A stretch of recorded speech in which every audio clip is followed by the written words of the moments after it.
Welcome, deep divers. So when you hear John Deere, what immediately springs to mind? Hmm. Is it those iconic green and yellow tractors? Maybe a picture of hardworking folks out in a vast open field? Yeah, probably. We often think of it as, a cornerstone of traditional agriculture, a company deeply rooted in American soil. And you'd be right, well, to a point. But here's where it gets really interesting. Okay. What if I told you this company founded all the way back in 1837?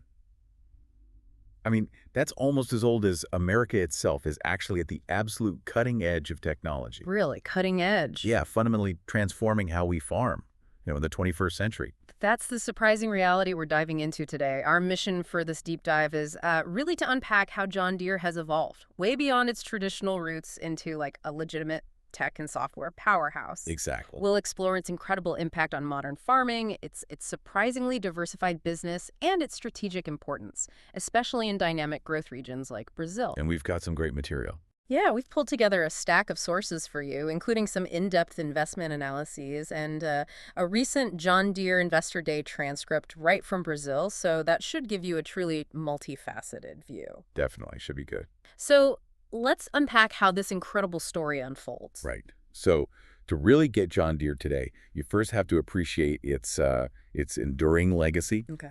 The company began humbly in Illinois back in 1837. And that distinctive Deere logo, it's been its face for over 155 years. Wow. And John Deere himself, the founder, Yeah. he pioneered a revolutionary steel plow.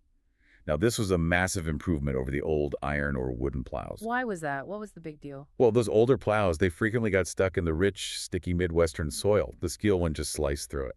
Okay, so steel plow was a game changer, but what did John Deere, the man, understand about business? How did this actually scale up and not just stay a small thing? That's a fantastic point. He quickly realized the traditional made-to-order business model was, frankly, just too slow. There was too much demand for this new plow. So he innovated there, too.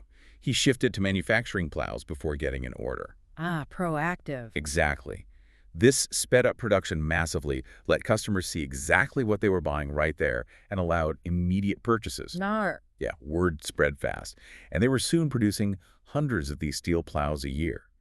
That early focus on scaling production, meeting demand, that was really key to their long-term growth. So even way back then, 1837, John Deere's core innovation was about helping farmers do more with less, Pretty much. replacing inefficient tools with something that just boosted productivity hugely.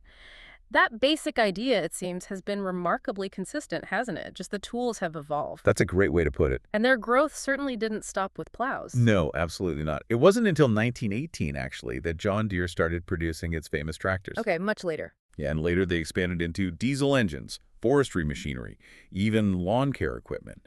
This diversification has been really key to their remarkable resilience over, well, almost 2 centuries now. Just think about that, 186 years. It's incredible. This company has navigated recessions, survived 2 world wars, recent pandemics, new competitors constantly. I mean, that alone is incredibly impressive. It really is. But here's a statistic that truly makes you pause. Yeah. Throughout its entire 186-year history, John Deere has only appointed 10 CEOs. Only 10. That's an average tenure of almost 19 years. Yeah, compare that to the rest of corporate America, where the average CEO tenure is just over, what, 4.5 years? Right. It speaks volumes about their long-term mindset. But what does that truly enable a company like John Deere to do that maybe others can't? How does that sustained leadership translate into these big shifts we're seeing today? Yeah, that's a crucial question. A CEO with a 19-year horizon, they're not just focused on the next quarter's earnings report, right? They can greenlight massive multi-decade investments. Things like building out a global digital infrastructure or acquiring really foundational AI companies like Blue River. Things that take time. Exactly. They can pursue these, knowing the payoff might be years, maybe even a decade away. These aren't quick wins. They need huge capital commitment, patient execution. Which you only get with stable, long-term leadership. Precisely. That CEO tenure isn't just a number. It's a strategic advantage. It lets them plant these sort of digital seeds that take years to grow, much like a farmer planting crops. Nice analogy. And that long-term mindset is exactly what allowed them to invest so heavily in what's become the digital transformation of agriculture. So this isn't just about selling a physical product once anymore. It's about building this long-term relationship that generates continuous value. That's the goal. And it sounds like their strategic acquisitions were absolutely fundamental to building that recurring revenue base, starting way back with GPS. Absolutely. This isn't just selling green equipment now. It's about selling comprehensive solutions through advanced technology and, increasingly, subscription-based services. Right, the subscription model. Yeah, aiming for higher margins, more predictable recurring revenue. And they were strategic about it early on. Back in 1999, they acquired a company called Navcom. Navcom, okay. And that was all about integrating GPS capabilities directly into their equipment. That was pretty forward thinking for 1999, but it feels like the real game changer, the truly surprising twist, came later with a much deeper dive into AI and data. Is that right? What was that next big leap? Absolutely. That's where it gets really fascinating. In 2017, they took another giant leap by acquiring Blue River Technology. Blue River. Okay, what did they do? This brought machine learning and big data directly into farming in a way nobody else was really doing. Imagine this. A machine moving across a field. It's not just spraying herbicide everywhere. It's actually seeing each individual plant. Using advanced computer vision, it instantly identifies a tiny weed, knows it's different from a valuable crop plant. Wow. And then, with incredible precision, fires a microscopic burst of herbicide only onto that weed, all in the blink of an eye. That's like surgical precision. On a massive scale, yeah. And it means farmers can slash their herbicide use by, get this, up to 67%. 67% reduction. That's huge for costs and the environment. Exactly. And here's where it gets really clever. They're building what they call a data flywheel. Okay, the data flywheel. Tell us more about that concept. Well, what's truly powerful here is this idea. As John Deere connects more equipment, gathers more data from all these machines out in the field, Right. it generates insights that are simply unavailable to an individual farmer working alone, or even to their competitors. Because they have the scale. Precisely. Yeah. They've already got over 640,000 connected machines in the market. You mentioned that earlier, double since 2022. Yeah, and it's expected to triple by 2026, their medium-term goal. 1.5 million connected machines across 500 million acres of land. 500 million acres. Think about the sheer volume of data. Unparalleled insights, like you said. It's immense. And all that data funnels into something called the John Deere Operations Center. Describe this for us, because it sounds like the nerve center for modern farming. It absolutely is. Think of it as a cloud-based virtual hub. Farmers log in, they can access all this aggregated data about their land, their crops, how their machinery is performing. So it's more than just a dashboard. Oh yeah, much more. It includes over 250 interconnected apps, like one called Harvest Profit, that help farmers with everything. Planning a planting season, real-time monitoring of operations, analyzing performance for future optimizations. Can you give an example? What kind of insight might it offer? Sure, it could point out something as subtle as where a farmer is maybe unnecessarily overlapping when they're tilling or seeding, wasting fuel and seed. Those little inefficiencies add up. They really do. Or it might suggest the optimal driving speed for a tractor under certain conditions to maximize fuel efficiency or planting accuracy. It's truly about optimizing every single aspect of the farming process. And looking ahead, John Deere is pushing boundaries even further, right? They're actively working on electric and self-driving tractors. That's right. Their stated goal is to have a fully autonomous corn and soy production system by 2030. Fully autonomous, covering everything. Yep, from spraying to planting to harvest, the whole cycle. But hang on, none of this fancy tech works without reliable internet, especially out in rural areas. That's always been the challenge. A huge challenge. And that's why partnerships like the one they announced with SpaceX for Starlink services are so crucial. Starlink, right. Think about it. About 70% of Brazil's productive agricultural land and even 30% of U.S. arable land currently lack reliable internet access. So this satellite connectivity is a potential game changer. Absolutely. And when I read about this, it really struck me how transformative it is. It's like leveling up the entire agricultural industry's collective knowledge base. Yeah, I saw this great analogy they used. Oh, yeah. It was something like, think of a farmer, let's call him Fred. Fred realistically has maybe 40 chances in his lifetime, 40 seasons, to really optimize the economics of his farm. Right. It's a limited number of attempts. But John Deere's aim with all this data is to help farmers like Fred accelerate their learning by letting them tap into the lessons from like 40,000 other lifetimes worth of farming data. That's a perfect way to put it. That Fred analogy truly highlights the value proposition, doesn't it? It really does. It shows that this isn't just about selling fancy machines. It's about selling accumulated knowledge, shared experience, Yeah. something invaluable Yeah. to a farmer facing those critical limited seasons. And that deep, integrated approach seems evident across all of John Deere's business segments. Yeah, absolutely. Which brings us nicely to their financial structure. How are they actually breaking down their revenue streams these days? Okay, so John Deere basically operates with four core segments. The biggest is production and precision agriculture. That's about 44% of revenues. Okay, the big farm stuff. Right. Then you've got construction and forestry. That's around 24%. Small ag and turf, think lawnmowers, smaller tractors. That's 23%. And the last bit. And nearly 8% comes from their financial services division. And we're talking about seriously high-value equipment here in that top segment. Oh, definitely. Large tractors can sell for around $600,000. Wow. Sprayers, like the ones with See and Spray, maybe $500,000. And combines the big harvesting machines can easily go over $1 million. $1 million for one machine. Yeah. And combines, in particular, are seen as a key competitive advantage for Deere. Their models can apparently let a farmer harvest roughly twice as fast compared to competitors. That's huge during a tight harvest window. Now, tell us about that financial services division. It's critical, but sometimes misunderstood, right? Especially the debt level. Yeah, that's important to clarify. Its main purpose is simply to enable sales of John Deere products.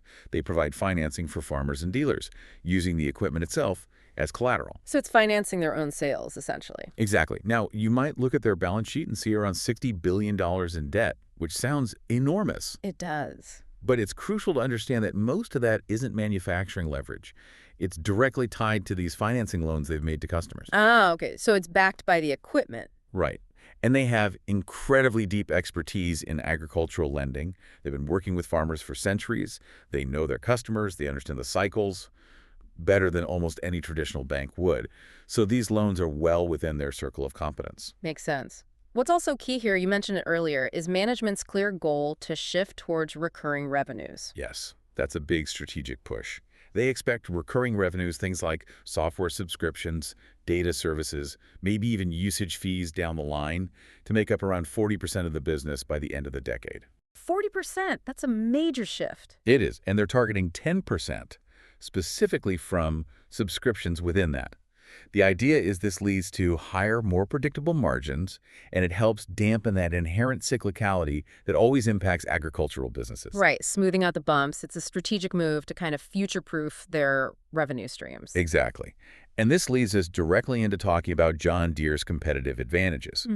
Because they are significant. Okay. The whole agricultural equipment industry is largely an oligopoly. Yeah. You've basically got three main players: John Deere, C&H Industrial, and AGCO. Right, the big three. Together, they control about 72% of the global market.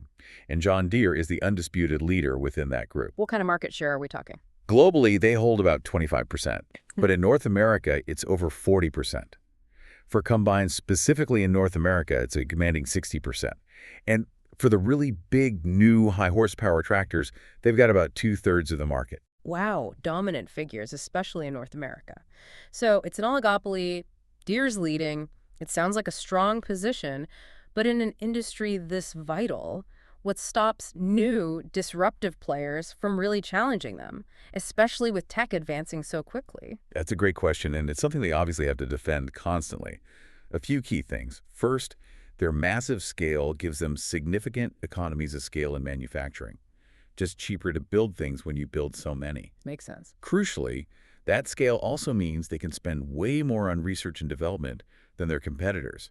We're talking 4 times more on R&D than their next biggest competitor in absolute dollar terms. 4 times more, even if it's maybe a smaller percentage of their total revenue. Exactly, but that absolute spending power fuels their technological leadership, keeps them at the forefront of innovation like AI, autonomy, precision ag. It's really hard for a smaller player or a new entrant to catch up to that kind of sustained R&D investment. Okay, R&D is huge. But beyond the tech, what about their physical presence? I always hear their dealer network mentioned as a massive advantage. It absolutely is. It's a crucial, maybe often underestimated competitive moat. John Deere has this incredibly extensive dealer network. Over 2,000 locations in North America alone. 2,000? And another 1,700 internationally. Yeah. These aren't just showrooms. They provide vital, timely maintenance and repairs. Which is critical for farmers, right? Yeah, Especially during crunch time. absolutely critical. Farmers operate within these really narrow, weather-restricted windows during planting or harvest. Yeah. Downtime can be devastating financially. So having that local dealer with the expertise, the parts availability, that's a huge, huge differentiator. It builds immense loyalty. And finally, there's that brand loyalty itself. It seems almost like a subculture around John Deere. It really does. For many farming families, it's just the brand their parents and grandparents used. It's Oh. deeply ingrained. And now, with all this digital technology, creating a comprehensive ecosystem, the connected machines, the ops center, the apps, that loyalty gets even more solidified. It's kind of like how Apple or Android users tend to stick within their ecosystem for phones, watches, computers. Yeah, the ecosystem lock-in effect makes Yeah. sense. But of course, no business is without its challenges and risks. Definitely not. John Deere's business is inherently cyclical, isn't it? Tied to all sorts of volatile factors. Highly cyclical. Yeah. You've got weather, crop diseases, global commodity prices which swing wildly, government policies on subsidies or ethanol, plus just broader economic trends like interest rates.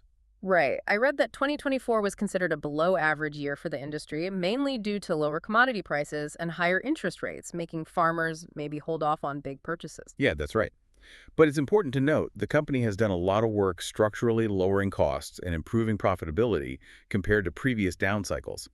So even in a tougher year, their performance might be better than it would have been historically. Okay. Now, a really significant point of discussion, almost controversy sometimes, has been the right to repair debate. Yes, that's been a hot topic. Farmers voiced strong concerns about John Deere having exclusive access to the computer code needed for certain repairs.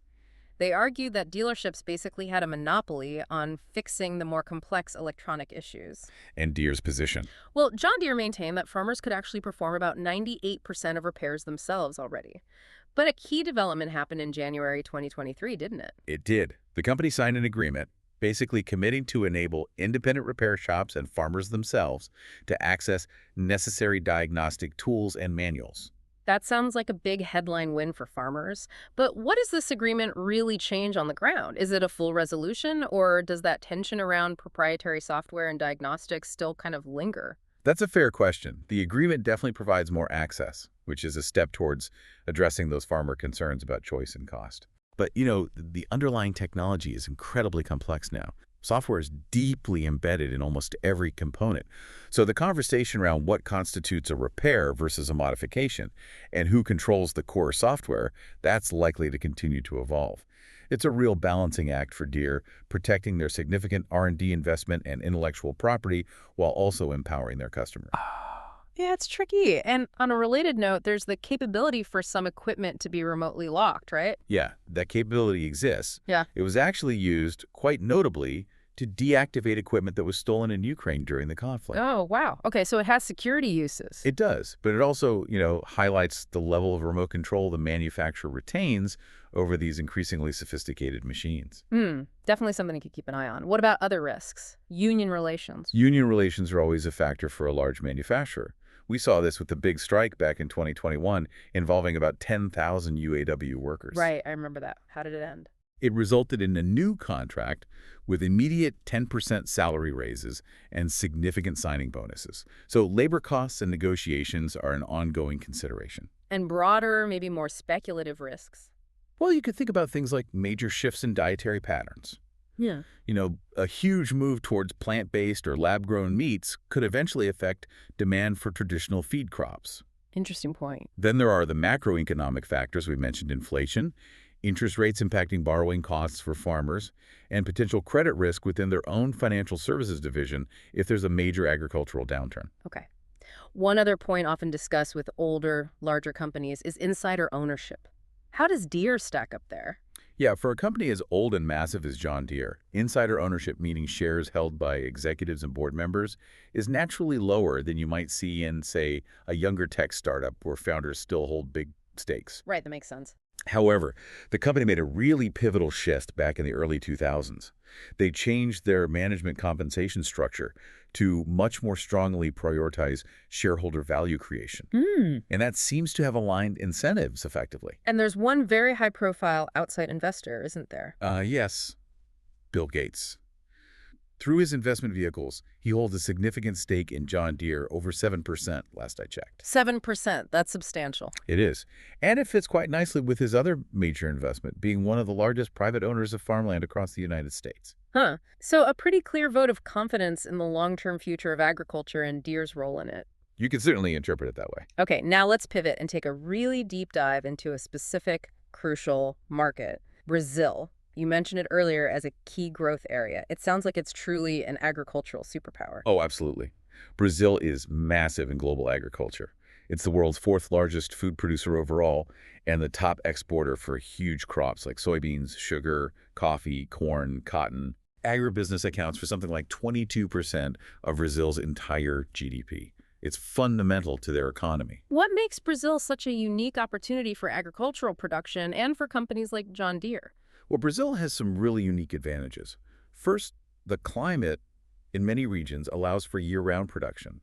Some areas can get up to 3 harvests per year off the same land. 3 harvests, compared to maybe 1 or sometimes 2 in North America? Exactly. Huge productivity potential. And the potential for growth is immense. Brazil has the capacity, realistically, to double its agricultural production over the next decade or so. Double it. How? Primarily by converting over 50 million acres of currently underutilized, degraded pasture land into productive cropland. Okay, but is that sustainable? What about deforestation concerns? That's the crucial point. This projected expansion is planned almost exclusively using land already designated for agriculture under Brazil's forest code. It's about intensifying production on existing farmland and recovering pasture land, not clearing new forest areas. It protects vital conservation areas and demonstrates a commitment to trying to grow sustainably. Okay, that's an important distinction. But even with that potential, Brazilian farmers face some really distinct challenges, don't they? What makes farming there particularly difficult? Yeah, they face some unique hurdles. Maximizing yield and cost efficiency is absolutely critical because of those narrow planting windows you need to hit, especially during the rainy season if you want to get that second crop in. That's safrinha. Right, timing is everything. And the climate, high humidity, high temperatures, while good for growth, also creates a perfect storm for insects, fungus, and weeds. They have way more pest pressure than in temperate zones. So that means That means significantly more spraying is required. For instance, Brazilian farmers growing soy and corn might have to make as many as 14 spray passes per year. Compare that to maybe just 3 passes in the U.S. Midwest. 14 versus 3. And if they're double cropping soy and cotton, it can be over 35 spray passes. Wow. The cost must be enormous. It is. Chemicals alone represent about 28% of their total production costs. So any technology like See and Spray that can precisely target weeds and drastically reduce chemical use, that's massively valuable in Brazil. Absolutely. What about operational productivity, farm size? That's another huge challenge. Brazilian farms, especially in the big agricultural frontier regions like the Cerrado, are often immense. Many are well over 5,000 acres, and you have some massive corporate farming operations managing literally millions of acres. Millions of acres. The logistics must be mind-boggling. Exactly. That scale leads to incredibly complex logistics and, consequently, a lot of unproductive machine time. Idling, refueling, just driving equipment long distances between fields. How much unproductive time are we talking? Studies suggest it can be nearly a third of total machine operating hours are unproductive. That's a massive drain on efficiency and profitability. A third. Okay. And tying back to our earlier discussion, connectivity is a major hurdle there too, right? The huge one. Nearly 70% of Brazil's agricultural land lacks reliable cell coverage. 70%. Yeah, this severely limits farmers' ability to use real-time data, monitor machines remotely, access cloud platforms like the Operations Center. It makes John Deere's connectivity solutions, especially satellite-based ones, even more vital and highly sought after there than perhaps anywhere else. So given these unique opportunities and challenges, how has John Deere positioned itself specifically in Brazil? How long have they been there? John Deere has been strategically building its foundation in Brazil for 25 years now, starting back in 1999. Okay, a long-term commitment. Very much so. Today, they have 8 factories in Brazil, 4 other major facilities, and significantly, they just inaugurated a brand new research and development center in Indaiatuba in 2024. A dedicated R&D center in Brazil. Yes. Their whole footprint there stands over 12 million square feet.